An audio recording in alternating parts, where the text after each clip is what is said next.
Is it possible to advocate for social justice and not demonize people who disagree with you? Sharon Groves will be with us on Good God to talk about just that. Stay tuned.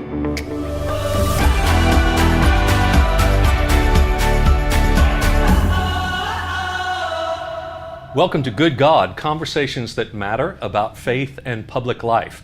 I'm George Mason, and I'm joined today by Sharon Groves. Sharon has become a friend, and she was introduced to me by another great friend, Jay Pritchard, who is actually the communications coordinator for our show with Upward Strategy Group. Sharon, welcome to the program, and thank you for joining me for this conversation. Thank you for doing this. I love the title. I love what you're trying to do. These kinds of conversations are so needed right now. So well, and it fits right into what you do for a living, too, right. Because I should tell everyone that you are the vice president for partnership, what is it? It's partner engagement. I never can get that quite right.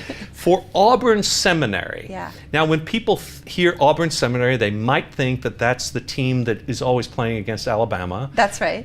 But actually, it's in New York City. That's right. And it formerly was a traditional seminary many, many years ago. Right. But now you guys have a unique mission. You do work in training clergy and organizations around social justice issues. Tell us a little more about that.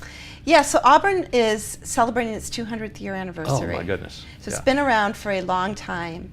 The name Auburn, it's not Auburn, Alabama, but it's founded from Auburn, New York, right. Which was there was an underground railroad there. It's the home of the suffragettes. That movement. It's a very historic period, yes. Or place in a historic period. In the 40s, we decided to stop granting degrees. Mm-hmm. It was like so many seminaries, we were just early to the game. Yes. Like lots of seminaries now are having to fold their doors, close their doors. We were doing that in the 40s, mm-hmm. And assessing what we were going to do. So then there was a kind of gentleman's handshake with Union Theological Seminary and Auburn, that Auburn would really do the continuing education that was needed at Union. And so there was this relationship that happened there. Mm-hmm.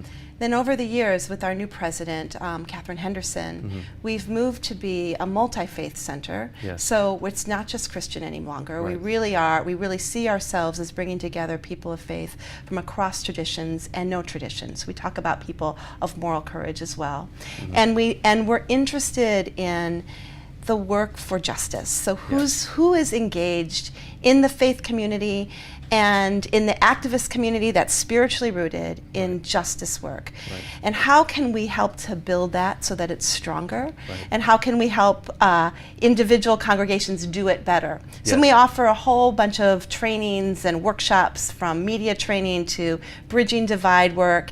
And we have cohorts. A beautiful one is called the Sojourner Truth Leadership Circle, which is a kind of radical wholeness and wellness cohort for African American women. We just recently did one with transgender African American women. Right. And we have a senior fellows cohort. So we have we offer places where people that are doing justice work and often feel isolated and alone in the world can feel that they have community. So when we talk about social justice work, it's sort of a term that is for more progressive Christians and people who are active in progressive politics. That's sort of language that fits them fairly well, and they don't even think too deeply about it because it's just part of the agenda of their life and advancing causes and the like. But for many of our religious traditions, I would say that's been something to rediscover about our religious traditions. It's been something that in some ways was kind of an afterthought. And so, what I'm seeing in the religious world is a new awakening to how central all of that is to the very nature of our faith. Not an elective course, but something in the core curriculum of what we have to do. Do you see that change happening among religious communities as well? Yes, and I think it's a hard thing, because I think that among moderate and progressive religious communities, and those that have wrestled with who they are and what they're about and what they want to do, that this moment has, as you said, kind of called them into more of a justice frame. Okay. where I hesitate and where I worry a little bit, and I'm trying to figure this out, is that I think sometimes our language has this polarizing effect, and I don't know what to do about that. Okay. So I remember when Glenn Beck, 2010, he said, beware of social justice Christians. Right. And it was like this kind of rallying call about there is this side, these are the people to be afraid of. Yeah. And then that becomes, you know, like sanctuary congregations, it becomes a term that is, that can induce fear at the same time that I think it's also the rallying cry that brings people together. Right. So I'm really interested, and part of the reason that I'm here and that, you know, I loved this partnership with Jay and with you, and love like being in the cooperative Baptist fellowship space, is I'm really interested in what happens in the middle of the country, in theological spaces that have not necessarily fully aligned with one side or another side. What are the ways that we create the wide open invitation that you can take a step, and that we're going to be there as you take that step? And you may not, like one of the things I think about, I love the phrase from that we got from Black Lives Matter activists about being woke, but I feel like I want to make it into a verb. Like all of us are getting awakened, and so what does it mean to be awakened? And and how are we not sort of creating litmus tests where we say you're either pure, you've crossed the line, or you're the problem. Right. And you're that's woke the problem. Or you're asleep. You're woke. Exactly. You're woke or you're asleep, and that's the problem I think on the progressive side. Yes. So we should be awakening all the time. Yeah, exactly. And realizing, and this is the issue of intersectionality as well, where we think we have in our own sphere, we have addressed a matter, and we're so blind to that in that very thing in another area, right? You know, so now I'm woke about white supremacy, but I'm still not so much woke about homophobia or something like that. Exactly. And we need to figure out how to see that human beings are experiencing similar, even if different kinds of pains. That we can find those connection points and say, yes, we understand, because our experience is not that, but it is this, and oh, that feels the same, doesn't it? Yes. Yeah. And I was saying to somebody earlier today that in some ways I'm struggling right now with my theology. But the belief, and it's ironic because my church is going through some struggles right now at this moment, but my belief in congregational life has never been stronger, because there is a sense that I think the only way we can get through this is in community. And it's that place where you're actually, and there's something, I don't know, I'd love to see it, I don't know what the alternative is to congregational life, where there's a sense of you're invested in the space. You may sit next to the pew to somebody that you hate, you know, because that often happens. Even if they agree with you politically, you don't necessarily like them, and you have to struggle with people, and that there is something about the container that holds you in that struggle. And I don't know where else we have that, and I don't know of a way to kind of get through these things besides through relationship. Deep relationships, right? Like that, or over a long period of time. And I think there's intentionality about those relationships too. So relationships are sometimes by default, we're just family. We have to deal with that. Thanksgiving table, it is what it is, right? And so we're going to disagree about this, but can we figure out how to get through Thanksgiving together and be kind to one another, and maybe even a bigger ambition to listen to one another and see what is it you're afraid of, and what is it you're concerned about, and what about your kids and things like that. But I also think, Sharon, that there has to be, for people of faith especially, this intentional outreach that has to happen, where we actually have to go meet people we don't know and listen to them, learn from them, because otherwise it's just sort of we create all these sort of assumptions about people. They fit neatly into our pigeonholes, but they actually don't. And if we had a Ramadan dinner the other night at our church, and an iftar dinner, and this wonderful Turkish community of Muslims came, brought the food, and talked to us about their fasting tradition, and then we broke the fast together at just the right moment at 8:33, and the call to break the fast and the prayer. It was a beautiful experience, but we had to be the kind of community that was capable of welcoming the stranger and saying it's okay to deal with your anxiety and fear of their otherness. So I have a question for you about that. Did you do this with your congregation? Yes. Okay.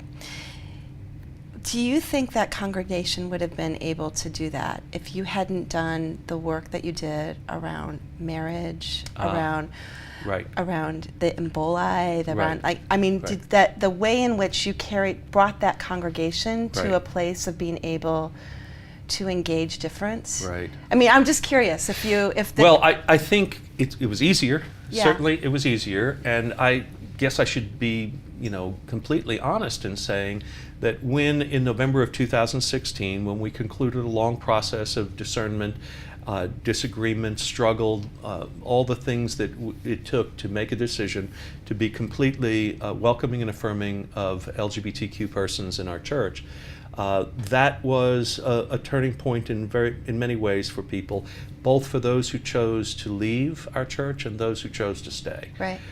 Those who chose to leave believe it was a bridge too far for them, Right. that even though many of them, Sharon, had gone with us on the ordination of women and on leaving the Southern Baptist Convention years ago, and on saying that they wanted to be a more moderate religious presence and constructive and welcoming.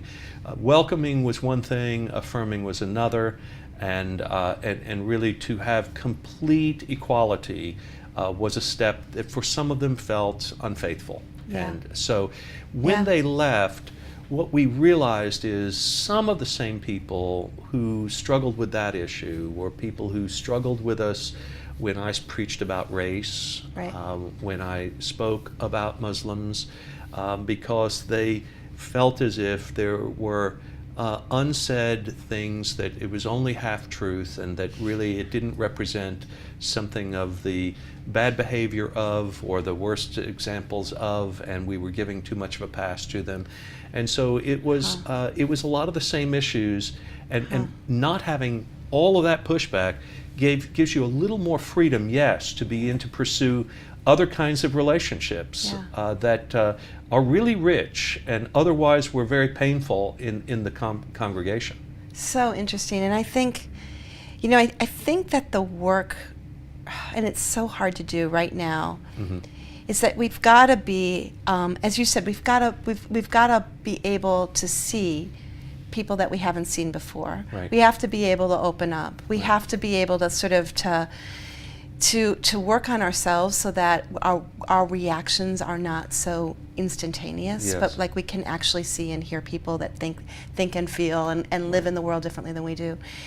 And at the same time, if we're going to have a more compassionate, more just world, we also have to hold on to our convictions. Yes. When it is about more inclusion and more love. And Right. for those two things to live side by side, it's very, very hard. I mean, in the progressive world, there's an incredible amount of suspicion right now. And rightly so, because people have been deeply traumatized. People that are really, that are the most marginalized are not all that interested in this bridging divides work of reaching across. Right. Somebody said to me that empathy doesn't go upstream. You know, like it's very hard to do that. Yes. That sort of that work. Right. And so the rhetoric is very much like, let's mobilize the base. Let's Sure. build our power structure that is stronger with those that have been sort of the butt of all the systems of oppression. Sure. And I think both have to happen, because what happens is because also I'm seeing in activist communities a way of people like sort of eating their own, and so Yes. there's a real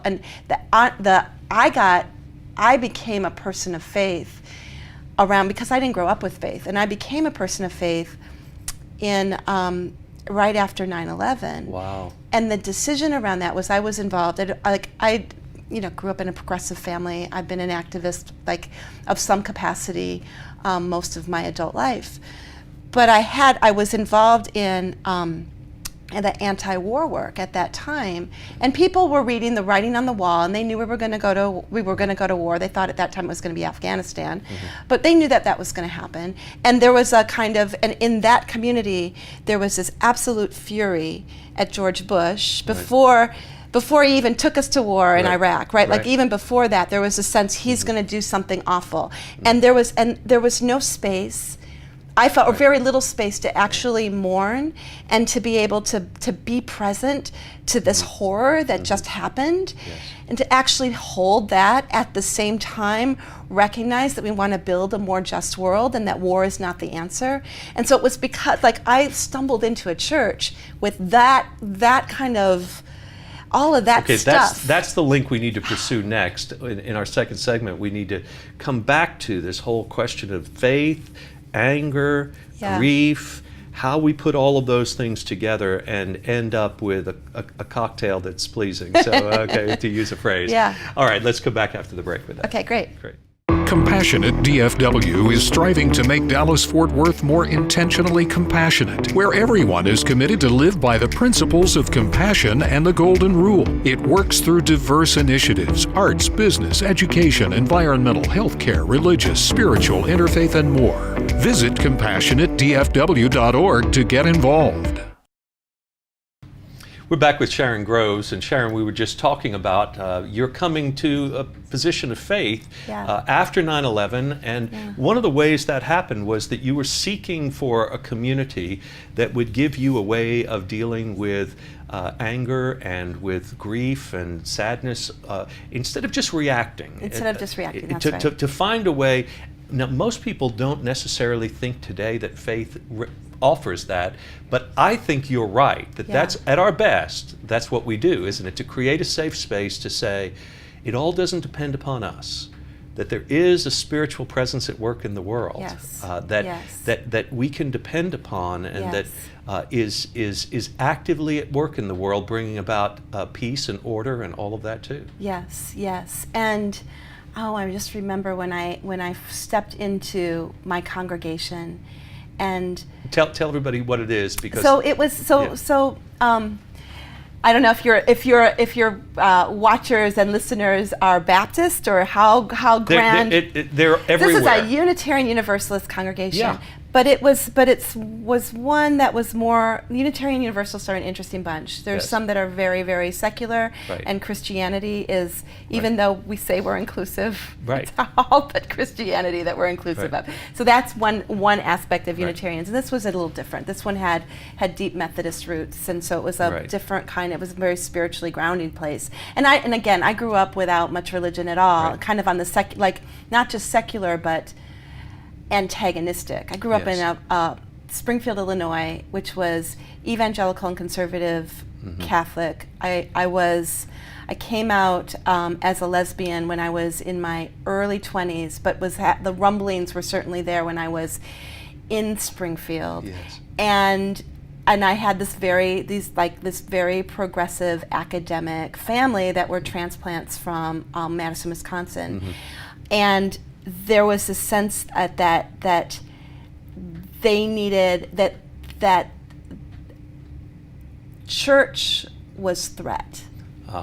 So they saw religion as that scary thing that was gonna harm them, and so there was a sense of you had to walk in this kind of very, very straight line and not look on either side.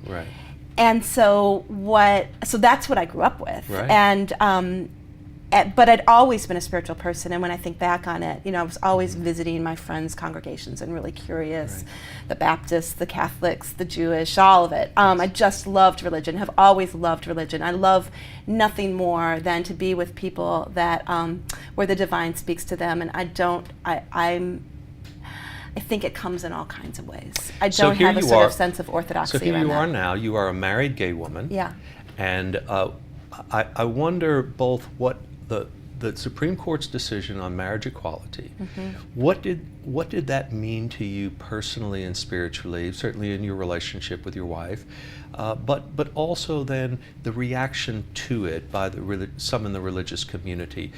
What are both of those emotions for like? So it's interesting, and it might be different than what you might expect, because I worked at the Human Rights Campaign. I directed Yes. the Religion and Faith program there from 2005 to 2015. Yes.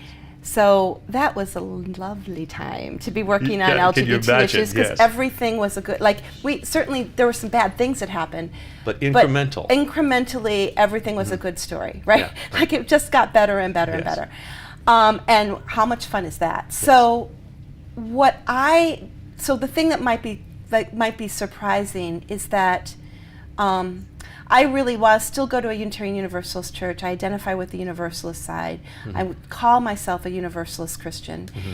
And it was because of the experience of people, like you, like others in the community that were leading in Christian spaces, Jewish spaces too, but for whatever set of reasons, I think the rumbling was around Christianity for me. Right. That they were leading a very prophetic, biblically grounded call for marriage equality and for LGBTQ inclusion, and the sense that God loves all of us. Yes. And the power of that language spoke to me in a way that that was surprising and deepening of my faith. Wow. And I remember one moment we did these things called Clergy Call for Justice and Equality. And we would have, and you have to understand, in the LGBT community there is such deep distrust. Mm-hmm. Deep distrust. It's better now than it was, but there's deep distrust of religion. And religion gets equated with the most far right?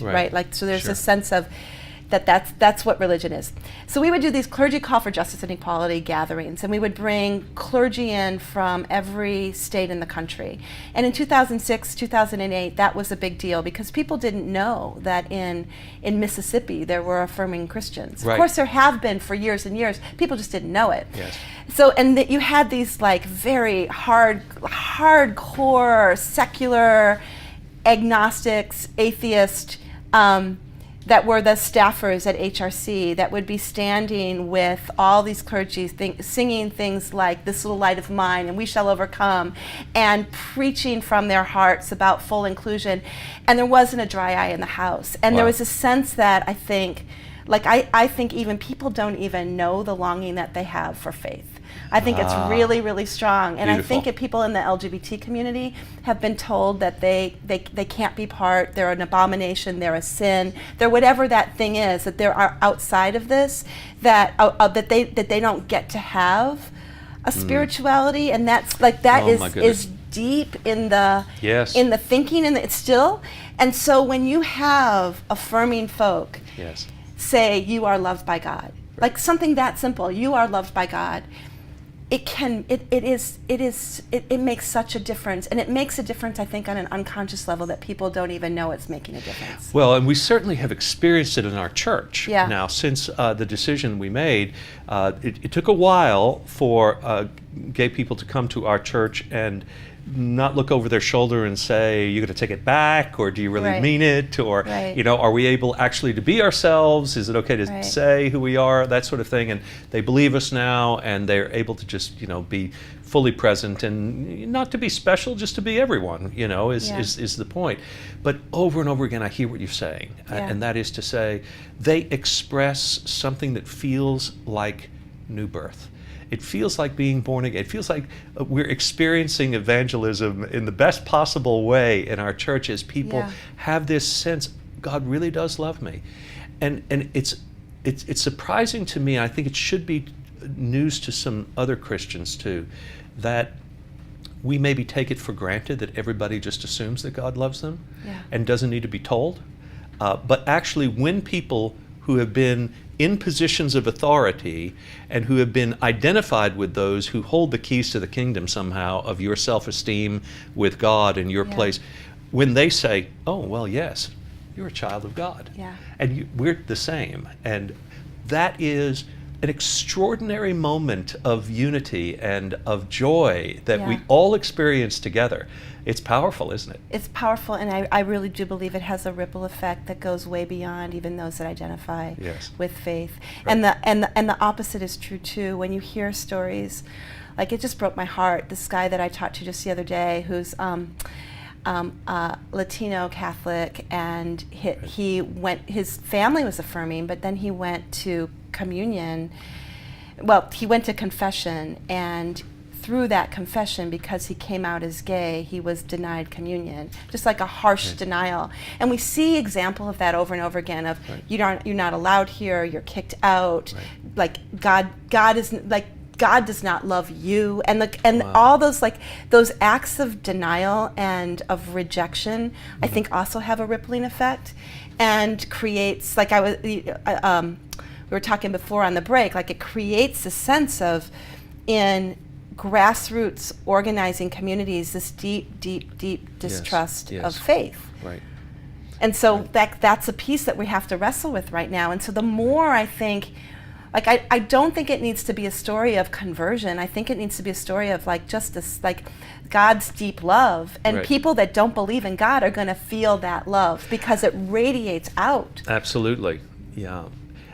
It does seem to me that this, though, creates an opportunity for us to learn that to really know another human being is, as a rabbi friend of mine once said, you don't really know me until you know what makes me hurt. Yeah. And if we actually listen to people and their pain, there's a vulnerability that brings connection between us, isn't it? Yes. And when we deny someone the chance to tell us what hurts them, then it's a wall we build. Yes. Instead of a bridge. Yes. There's this guy in Atlanta, his name's Greg Ellison, who does work at Emory around what's called fearless dialogues. Oh, yes, You know about this? Yeah. And he has this expression that is cut dead.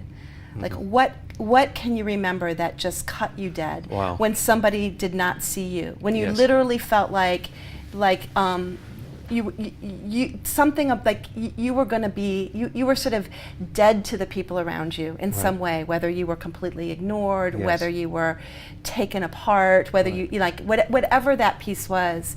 And the exercise is think about a moment when that happened to you, and what does that feel like?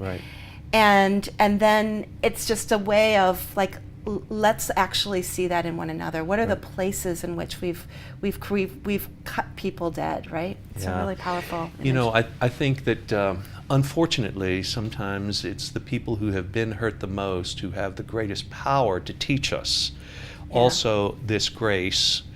I remember shortly after marriage equality became the law of the land, my friend Allison Robinson, who is... Oh, I love Allison. I worked with her. Yeah, okay. Did you know that? She was a colleague of mine. Okay, so here's Allison, a transgender woman who is a graduate of a Baptist Theological Seminary when she was a man. And now she is celebrating, this, and our friend Amy Butler at Riverside invites her to preach. And she stands up in the pulpit at Riverside and she says something to the effect of, I've been a warrior for years, and I think I've been a good one. We've been fighting for equality for all of this time. Yeah. But let me just say, people, we won. And now is the time when we have to be gracious. Now is the time for us to say, all right, this is the law of the land. It's time for us to change our mode of discourse. Our spirit now has to be outreach. It has to be generosity. It has to be not vindictive, not punishing, not trying to rub it in, but it's time for us to be kind and generous and to show what we have always asked other people to show for us. To me, that's what heals a nation. It's what makes people of faith special. And it was a moment that just touched me and brought me to tears. Of course. I mean, that's just amazing. And given who she is and the journey that she's gone through, that she can have that generosity of spirit is extraordinary. And I think for those of us that hold levels of privilege, right? And most of us have something, right? that we're the ones, like, we can't, I don't think it's fair for us. It's amazing that Allison got there. Right. I don't think it's fair for us to expect that of those that are the most, like thrust down, kicked out, the most marginalized. Yes. But it's our responsibility. It's our responsibility, I think, if we're holding some level of privilege, to be able to have that graciousness and that generosity. Totally agree with that, and I think it's the only way forward. I don't think that we move forward by demonizing people. Right. I don't think it works. Right. I think if we see people for who they are, in their flaws, see our own flaws, and move forward, that's the only way. It's like we have to see each other as humans. Well, I told the story about Allison. It could have been about Sharon Groves, because that's who I see you to be. And the work that you do, both personally and with Auburn, thank you for the spirit you have, for the passion for justice, just for the love that we sense in you as a human being and a person of faith. Thank you. I'm grateful. I'm grateful too. Thank you. Okay.